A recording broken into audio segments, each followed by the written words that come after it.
know what? Have you talked to him? Is my only question. What I have to do. Right. He made the decision for the country. My concern was not about the president, it was about his campaign.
The Democratic National Convention, one of 4 days where they're going to pretend everything is fine, everything is okay. The person who was the co-pilot as the plane started to head towards the mountain is the same person who'll be able to save you from the same mountain.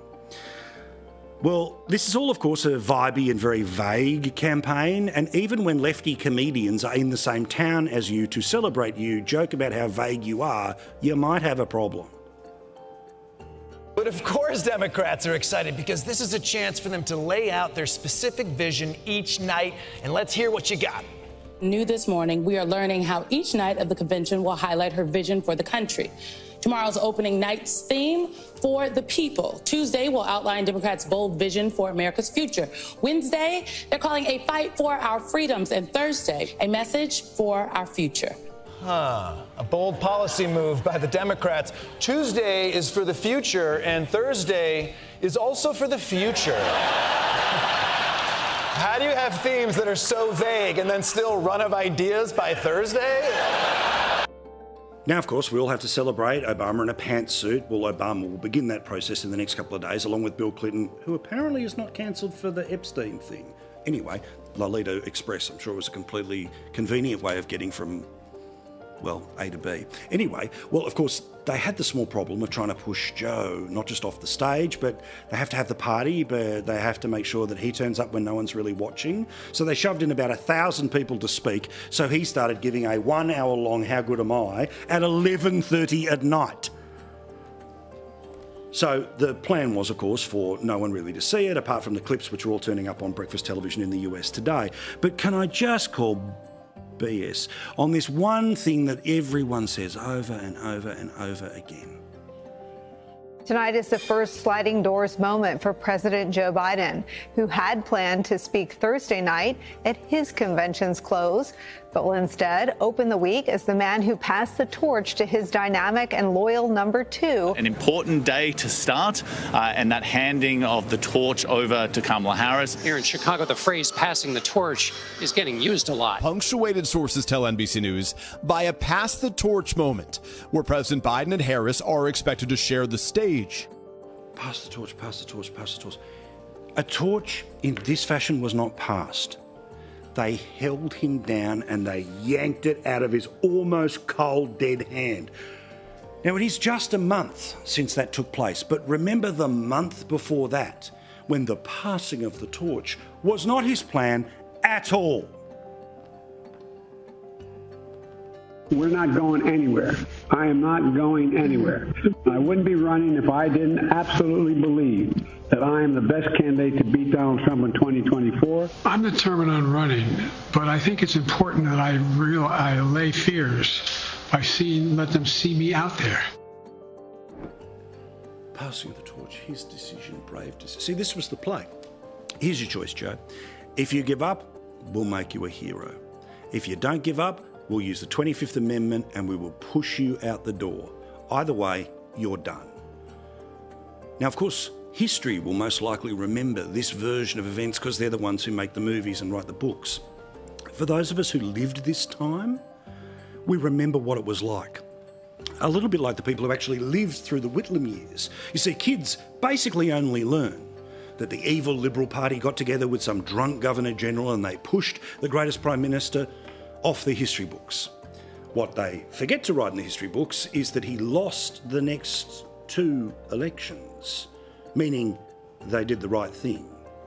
But of course, that would be just factual, and eventually those of us that remember it will just all simply go away and pay more for the privilege of aged care between now and then.